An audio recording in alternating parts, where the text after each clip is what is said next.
Söyle yağmur çamur değmedi yüreğime. Söyle ben neredeyim sen neredesin? Söyle ay doğmadan düşmesin yaş gözüme. Şimdi ben neredeyim sen neredesin? Dışarıda kar yağıyor benim içime yağmur. Allah iki gözüm biraz dağılır. Yüreğim basa basa içimden yar gidiyor. Allah'ıma göz bebeğim biraz dağılır.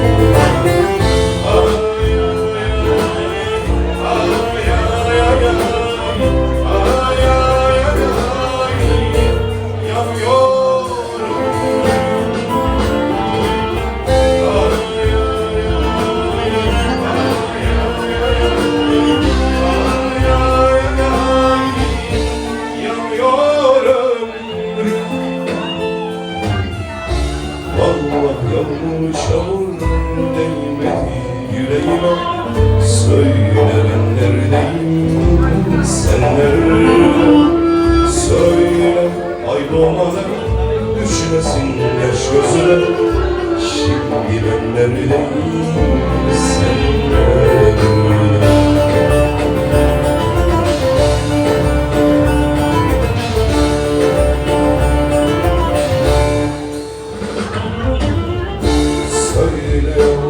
Söyle değmeden yüreğime. Söyle gökyüzüne o nerede? Söyle ay doğmadan düşmesin yaş gözüme. Söyle gökyüzüne o nerede? Söyle baksın gece dağlardan hasretime. Söyle bilmezsen de o nerede? Söyle ay doğmadan düşmesin yaş yüzüne. Söyle bilmezsen de o nerede?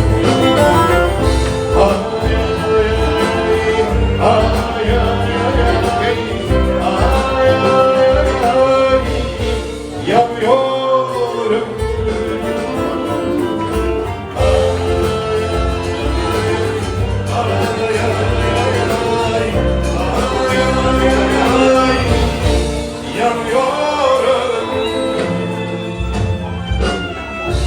Vallahi yağmur çamur değmedi yüreğime.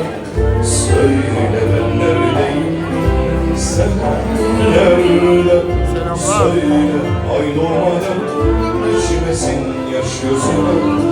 Söyle ben neredeyim sen